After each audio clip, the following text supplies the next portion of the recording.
자, 계속합시다. 제4조 진리와 행위입니다.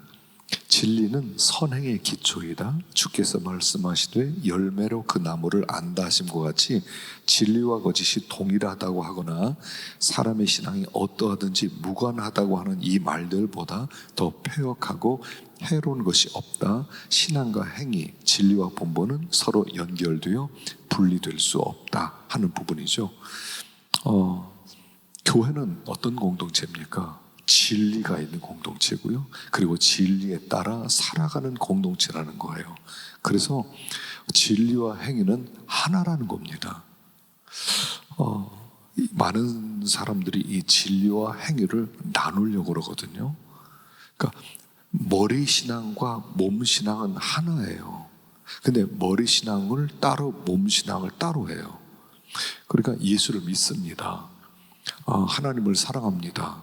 믿음으로 살고 싶습니다. 거룩하겠습니다. 말로만, 교리로만 아는 게 아니라 그러면 그걸 몸으로 살아내야 된다는 거예요. 그리고 그 진리와 행위는 나눠지지 않아요. 사람은 아는 대로 살아가요. 믿는 대로 행한다고 그랬어요. 그래서 나무가 좋으면 열매가 좋고 나무가 나쁘면 열매가 나쁜 거예요. 나무와 열매는 떨어질 수가 없어요. 가시나무에서는 가시밖에 안 나고요, 사과나무에서는 사과가 나게 돼 있어요. 예수를 믿어서 중생 받으면, 내 안에 생명이 심겨지면, 내가 회심하게 되면 그 열매가 몸으로 나타난다는 거죠. 근데 몸으로 안 나타나요. 자꾸 몸으로는 안 나타나면서 머리로는 믿는다고 그래요. 그래서 제가 아주 우리 강의 초도에도 그런 말씀했죠. 믿음으로 구원을 받습니다. 행위로는 심판을 받습니다. 다른 얘기 같죠? 같은 얘기예요. 믿음으로 구원을 받는다, 행위로 심판받는다, 똑같은 얘기예요. 하나님 우리를 심판하실 때 우리의 행위를 볼 겁니다. 근데 우리가 이렇게 핑계를 댔어요. 저는 예수 믿었는데요, 제가 참 연약하고 믿음이 없어서 내가 말씀대로 살지는 못했습니다. 물론 우리가 연약해서 말씀대로 완벽하게 살아낼 수는 없어요. 그러나 내 마음 가운데 말씀대로 살고 믿음으로 살아야 된다는 그런 경향성이 생기기 때문에 어떤 열매든 맺혀지게 돼 있다는 거예요. 근데 진리 따로 선행 따로 나누어질 수 없다는 거죠. 믿음 따로, 그 다음에 행위 따로 될 수 없다는 거죠. 영혼 없는 몸이 죽은 것 같이 행함 없는 믿음은 죽은 것이니라, 그렇게 얘기했어요. 그래서 우리가 이 부분을 잘 분별해야 됩니다. 우리가 말씀을 전하는 것도 결국은 그들이 행위가 달라져야 된다 하는 것을 가르쳐 주는 거죠. 그래서 진리와 행위는 하나다 하는 것이 제4조입니다. 제5조는 직원의 자격입니다. 제4조의 원리에 의하여 교회가 당연히 직원을 선정하되 교회의 도리를 완전히 신복하는 자로 선택하도록 규칙을 제정할 것이다.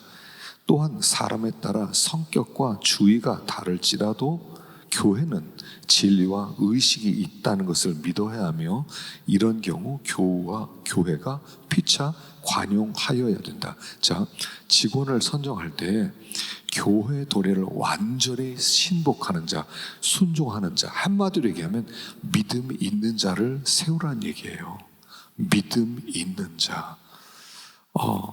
이 믿음이 있는 자를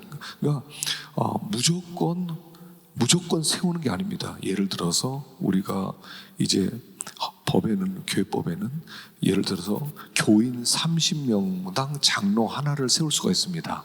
그러면 교인이 300명이면 10명의 장로를 세울 수가 있어요.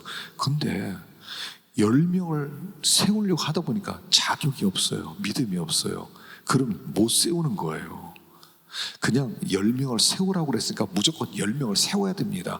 자, 믿음 있건 없건 관계없습니다. 조금 교회 좀 나오고 11조 하면 무조건 세웁니다. 그러면 교회는 망합니다. 교회는 하나님 공동체, 하나님을 중심으로 해서 하나님을 믿는 공동체고, 그 하나님이 교회를 친히 다스리고 하나님이 이끌어가는데, 믿음 없는 사람을 직분자로 세우면 그 사람이 중심이 되어서 교회를 이끌어가기 때문에 하나님이 그 교회를 통치하기가 어려워요. 하나님이 그 교회를 다스리기가 어려워요. 근데 지금 왜 각 교회마다 문제가 생기냐면, 자격이 없는, 믿음이 없는 사람을 대표자로 세워놔요. 세우라고 그랬으니까. 그러다 보니까 문제들이 많이 생겨요. 그러니까 직원의 자격은 교회 도리를 완전히 신복한 자로서 믿음이 있는 사람을 세우라는 얘기, 한마디로 얘기해서요. 자, 믿음이 있는 사람, 분명한 회심의 경험이 있어야 되고, 정말 하나님의 말씀에 늘 순종하고 믿음으로 살려고 애를 쓰는, 저는 개인적으로 직분자의 제일 큰 자격은, 물론 주일 성수하고 그 다음에 11조는 기본으로 하고 예배에 빠지지 않고 봉사하고 그러지만, 저는 하나라고 생각해요. 결국 기도하는 사람이에요. 그리고 기도하는 사람 세우면 거의 틀림이 없어요. 기도하는 사람은 담임 목사와 생각이 거의 98% 정도는 같은 것 같아요. 2%는 개인차가 있으니까, 또 담임 목사만큼 교회를 위에서 내려다보지 못하니까 부딪힘이 있을 수 있지만 거의 같아요. 기도하는 사람. 그래서 직분자의 자격은 믿음이 있는 사람이어야 돼요. 그래서 이제 투표를 하게 되는 거죠. 투표를 해서 이렇게 믿음 있는 사람을 세우는데, 하여간 직분자를 세울 때는 공동의 참여, 투표자 참여의 3분의 2를 무조건 얻어야 돼요. 3분의 2예요. 그래서 담임 목사로서 청빙 받을 때도 3분의 2 이상, 장로가 되고 안수 집사가 되더라도 3분의 2 이상, 3분의 2를 얻어야 돼요. 그게 기본이죠. 모든 사람이 인정할 만한 사람이어야 된다는 거죠. 그래서 이제 요즘 하도 그 교회가 편하게 하기 위해서 되게 가부를 물어요. 이 사람을 세워놓고, 여러분 이 사람을 장로로 세우려고 그러는데 찬송과 반대 이렇게 나누는데, 그거 좋은 방법 아니에요. 근데 교인들은 그렇게 하고 싶어요. 그럼 좀 쉽게 될 수 있거든요. 사람들은 아무래도 당회가 추천해냈으면 잘한 사람 추천했겠지, 그리고 세우거든요. 근데 진짜로 중요한 것은, 한 2명을 세운다 그러면 한 8명 정도를 넣고 그 중에 2명 뽑으십시오. 이래야 진짜로 교인들이 생각해보니까 누가 좋겠네, 이렇게 나오는 거거든요. 근데 가부를 묻는 건 거의 공산당 수준이죠. 근데 공산당 수준의 투표를 하면 나중에 실패할 가능성이 아주 높더라 하는 것입니다. 그래서 직원의 자격은 믿음 있는 사람을 세우고, 그리고 혹시 조금 개인차가 있어요. 그래서 이제 그 장로님을 세울 때도 기본적 자격이 있지 않습니까? 그 믿음이 있어야 되고, 또 그 성령의 충만함을 입고 사회에서 인정받는 사람이어야 되고, 이런 모든 자격이 기본인데, 왜냐하면 결국 사람은 자기의 수준을 뛰어넘지를 못해요. 근데 믿음이 있는데 이 사람은 워낙 가난해요. 그러니까 가난한데 워낙 가난하기 때문에 이 사람은 10만 원 이상을 쓰지를 못했던 사람이에요. 근데 이 사람에게 교회를 맡기면 10만 원 이상 쓰라고는 벌벌벌 떨어요. 못한다 이래버려요. 이제 이런 부분들에 대해서는 교회가 이해를 해줘야 된다, 이런 뜻이죠. 그러니까 참 직분자 세우는 게 어떻게 생각하면 교회 전부예요. 전부. 좋은 직분자가 세워진 교회는 속히 부흥할 수 있고요. 잘못된 직분자가 세워졌다, 목회자 힘들 겁니다. 속 터질 겁니다. 그러니까 직원을 잘 세워야 된다는 것입니다. 그 다음에 그 직원 선거권, 교회 직원의 성격과 자격과 권한과 선거와 위임하는 규례는 성경에 되었으니 어느 회에서든지 그 직원을 선정하는 권한은 회에 있다. 그 공동회의에 있다는 뜻입니다. 그 직원을 선거할 때 외부의 압력 받을 수 없다는 겁니다. 어떤 밖에서 어떤 그분 아주 굉장히 훌륭하던데 그분 장로로 세우시지요, 영향을 끼치지 못한다는 겁니다. 누가 세우라고 해서 세우고 세우지 말라고 해서 안 세우는 게 아닌 겁니다. 하나님의 뜻 가운데서 세우는 거기 때문에 이 지원선거권은 그 회에 그 모든 권한이 있다 하는 것을 이야기하고요. 그 이야기는 책임도 교회에서 져라 이런 뜻이에요. 특별히 이제 담임 목사로서 그 교회에 들어가게 되었을 때 책임을 결국은 목사가 지는 거예요. 여러분 이거 아세요? 교인은 교회 떠나면 끝나는 거예요. 막 이런 얘기 저런 얘기 교회 이럽시다 저럽시다 그래요. 그래놓고 예 알았습니다 그렇게 하겠습니다 그랬어요. 근데 마음에 안 들어요. 그거 가버려요. 그럼 이게 뭐예요? 책임은 목사가 지는 거예요. 교인은 가면 끝나는 거예요. 이거 알아야 돼요. 교인 가면 끝나요. 제가 목회하다 보니까 교회는 가면 끝나더라고요. 책임은 남아있는 사람 목사가 짓는 거더라고요. 그래서 세울 때 조심해서 세워야 된다는 것이죠. 그럼 7위권이 있습니다. 제7조 7위권은 7위회로나 그 택해 세우신 세대원 대표자로 행사함을 불문하고 하나님의 명령대로 전달하는 것뿐이다. 성경은 신앙과 행위에 대한 유일한 법칙인즉 어느 교회 7위회든지 회원의 양심을 속박할 규칙을 자의로 제정할 권리가 없고 오직 하나님의 계시하신 뜻에 근거한다 그랬어요. 자, 7위권이 있습니다. 이 7위권이라고 하는 것은 한마디로 얘기하면 교회를 다스리는 권세를 얘기하죠. 교회를 다스리는 권세. 그래서 이 7위권은 당회에 있는 거예요. 원래 당회란 말은 정치적인 용어입니다. 7위회로서 말하는 당회예요. 그래서 당회가 모이면 무엇을 하냐면 교회 질서를 세우는 일을 하는 게 당회가 되는 거죠. 뒷부분에서 또 설명이 나오겠습니다만, 그리고 이 당회에서 무엇을 살피냐면 교인들을 살피는 거예요. 교인들을 살펴서 교인들의 신앙생활을 잘하고 있는가, 어떤 사람이 좀 신앙이 소홀해지지 않았나, 어떤 사람이 주의를 잘 못 지키는 것 아닌가, 어떤 집안의 자녀들이 신앙생활을 잘 하는가, 어떤 안수 집사님의 가정에 부부 관계가 평안한가, 교인을 살피는 거예요. 주일날 빠졌다 그럼 곧바로 안수 집사 직원이 주일날 예배 빠졌다 그러면 바로 연락이 가야 돼요. 무슨 일이냐, 왜 안 나왔느냐 물어봐야 돼요. 그래서 이 교회 직원은 교회 장로님과 안수 집사는 교회를 예배 혹시 못 참석할 경우가 있으면 반드시 당회장에게 연락이 들어가야 돼요. 그 전에 목사님 제가 급한 일로 주일날 서울에 무슨 급한 일로 가야만 하는데 죄송합니다. 거기서 예배 드리겠습니다. 그렇게 하지 않고 예배 안 나왔어요. 그럼 전화해서 그 급한 일이 있었는데 제가 뭐 연락을 못 드렸습니다. 그러면 꾸중하는 거예요. 그게 7위권이에요. 그래서 교회는 그러니까 이 7위권이 아주 잘 이렇게 집행이 되면 그럼 교회가 무엇이 생기냐면 두렵고 떨림이 생기게 돼 있어요. 성도들이 하나님을 두렵고 떨린다, 하나님을 두려워하고 떨린다, 그게 하나님 두려워해야 되겠다, 떨리는 마음으로 갖겠습니다. 여러분 그렇게 생기지 않아요. 7위하는 당회가 이걸 잘할 때 그 교인들에게 두렵고 떨림이 있는 거예요. 어떤 성도가 뒤에서 이상한 교회 이상한 이야기를 하고 다녔어요. 그걸 누가 얘기를 해줬어요. 그럼 당회가 모여서 그 집사 그 사람을 당회를 소환하는 겁니다. 아니 얘기를 들었는데 당신이 사람들 다니면서 이런 욕하고 다녔는데 사실이냐 물어보는 겁니다. 그럼 어떻게 알았지? 그러면서 두려워요. 당신 그렇게 하지 마라. 한 번 더 그렇게 하면 그냥 두지 않는다. 조심하세요. 하고 보내는 거예요. 이게 치료의 역할이에요. 그러면 교인들이 교회에서 함부로 말을 못해요.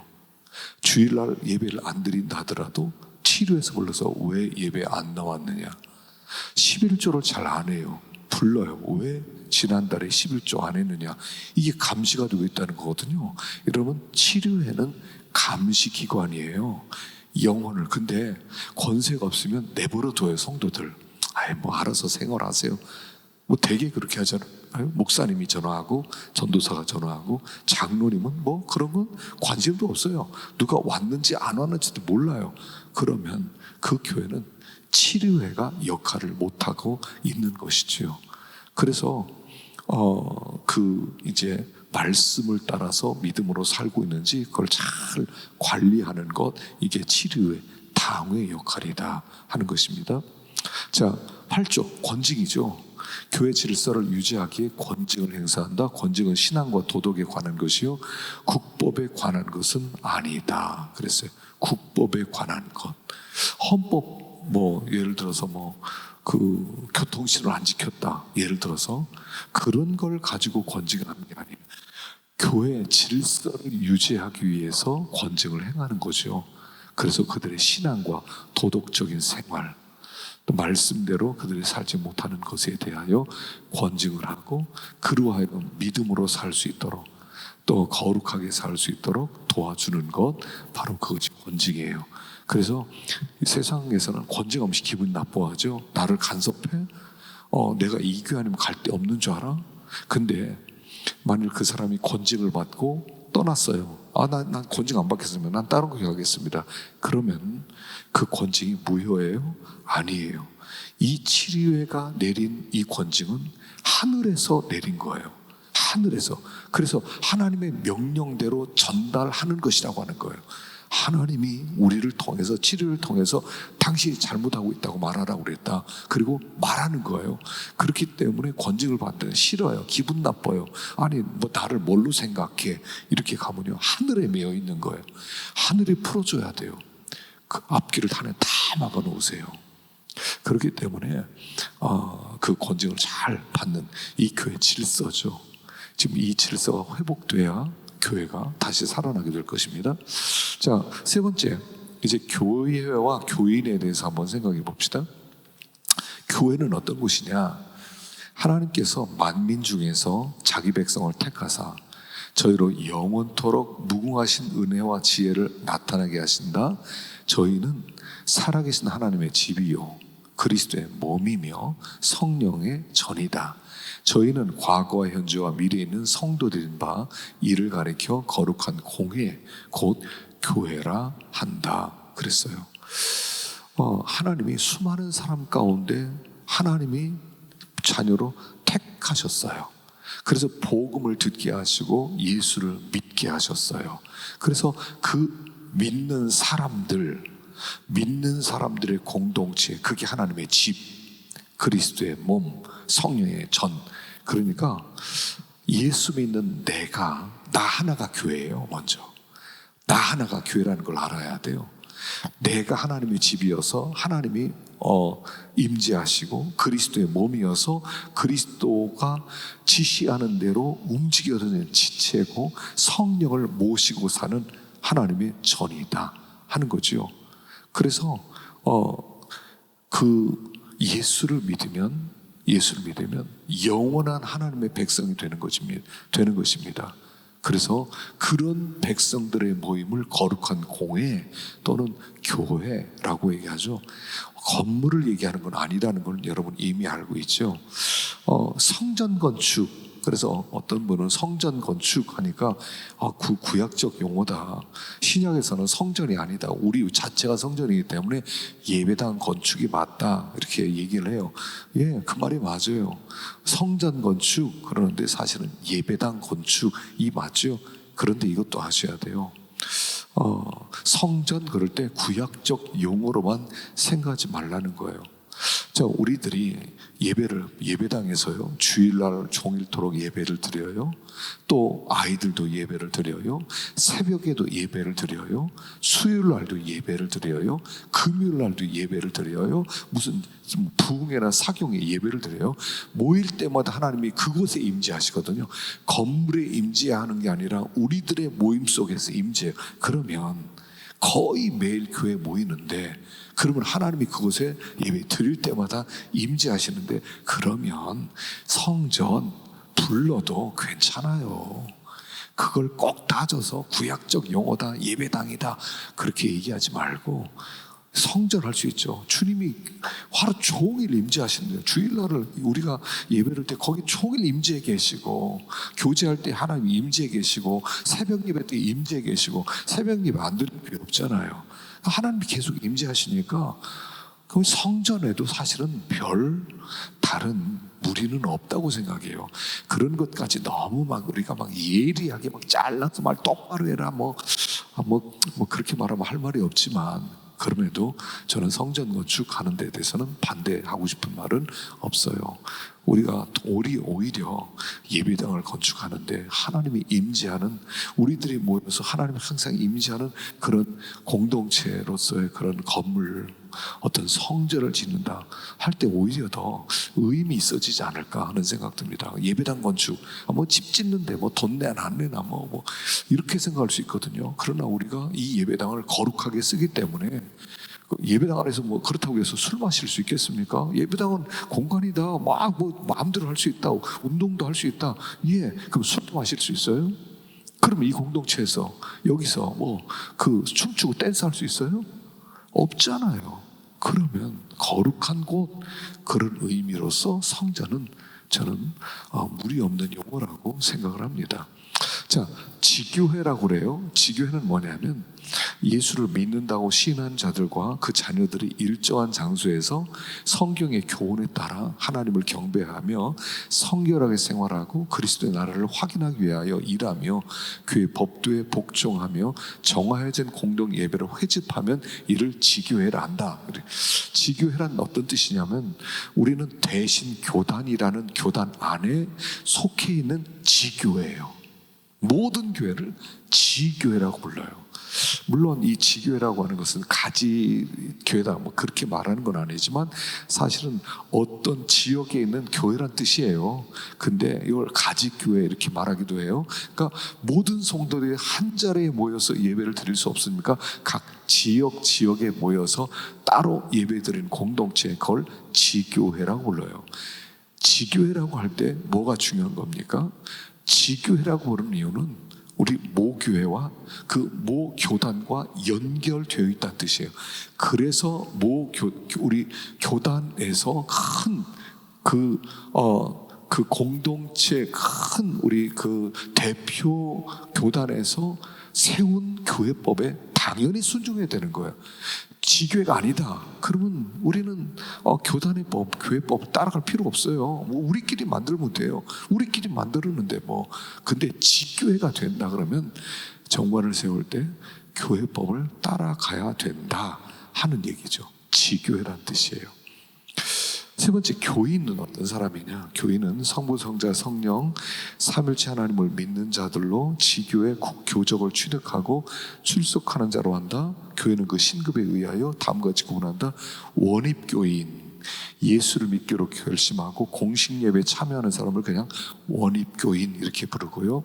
학습교인, 만 14세 이상 된 원입교인으로 6개월 이상 성실하게 신앙생활하고 학습 서약을 하면 학습교인 이렇게 부르고요. 유아 세례 교인, 입교인의 자녀 중 만 2세 이하인 자로 세례를 받은 자, 단 입교 서약을 하기까지 교인의 권리는 행사하지 못한다. 그거고요. 다음 입교인, 그러니까 세 또는 세례교인 그래요. 유아 세례 교인으로서 14세 이상 되어 입교 서약을 한 자와 학습교인으로 6개월 이상 되어 서약하고 세례 받으면 입교인 이렇게 부르는 겁니다.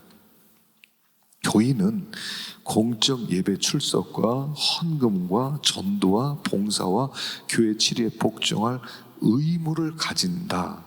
교인의 권리는 성찬 참여권, 공동의회 회원권, 영적 보호를 받을 권리. 자, 교인은 우리가 지금은 이제 교인으로서 교회에 입교하는 게 아주 쉽죠. 뭐 세례 교회 나온 지 요새는 6개월도 아니죠. 뭐 좀 몇 개월 지나서 잘 나오면 세례 문답하고 세례를 줍니다. 또 다른 교회 왔으면 또 이렇게 잘 입교 예식을 하고 또 받아들이기도 합니다. 근데 사실은 교인이 된다는 건 굉장히 중요해요. 여러분들이 이제 목회할 때 저도 이게 생각만 하고 있는데, 이제 쉽게 얘기하면 멤버십이에요. 교인이 된다는 것은. 여러분, 교인이 된다는 것은 굉장히 중요합니다. 이제 교회 재산이 있어요. 그 교회 재산이 있는데, 그 교회 재산을 교인이 되면 함께 행사할 수가 있어요. 함께 행사할 수가 있어요. 그렇기 때문에 교인을 받아들일 때 잘 받아들여요. 이런 의무를 감당하겠느냐? 첫째는 예배 빠지지 않겠느냐? 헌금하겠느냐? 11조 하겠느냐? 전도하겠느냐? 봉사하겠느냐? 교회 치리에 복종하겠느냐? 이걸 철저하게 자의적으로 결정할 때 교인으로 받아들이는 거예요. 웬만하면 그냥 다 교회 받아들이는데 여러분 이거 조심하셔야 됩니다. 한국 교회는 이게 또 잘 안 돼요. 뭐 이 교회 같다 저 교회 같다 그렇게 생각하는데 교회 멤버가 된다는 것은 아주 중요한 일이기 때문에 그래요. 그래서 이 교인이 될 때 이 서약식을 하죠. 어떤 게 우리 개혁교회 특징 중에 하나는 뭐냐면 교회 서약식을 하면서 교인을 받아들입니다. 그래서 그 공동체 속에서 함께 살고 함께 죽는 그런 사람이 되는 게 교인이에요. 그러니까 교인이 되기 위해서 시간이 걸리더라도 조금 막 급하게 막 받아들일 필요 없이 조금 어떤 과정을 통과시키는 것도 중요하다 하는 것입니다. 그리고 권리가 있는데 성찬에 참여할 수가 있고요, 공동회에서 자기 의견을 내세울 수 있고요, 영적 보호를 받을 권리는 뭐냐면 여러분들 상담을 요청할 수도 있고요, 신방도 요청할 수가 있어요. 병원에 있을 때 목사님 와주세요 할 수 있어요. 권리가 있어요. 나 좀 돌봐주세요 하는 권리가 있다는 것입니다. 자, 크게 이렇게 교회와 교인에 대해서 생각을 해보았습니다. 좀 쉬었다가 마지막으로 생각합시다.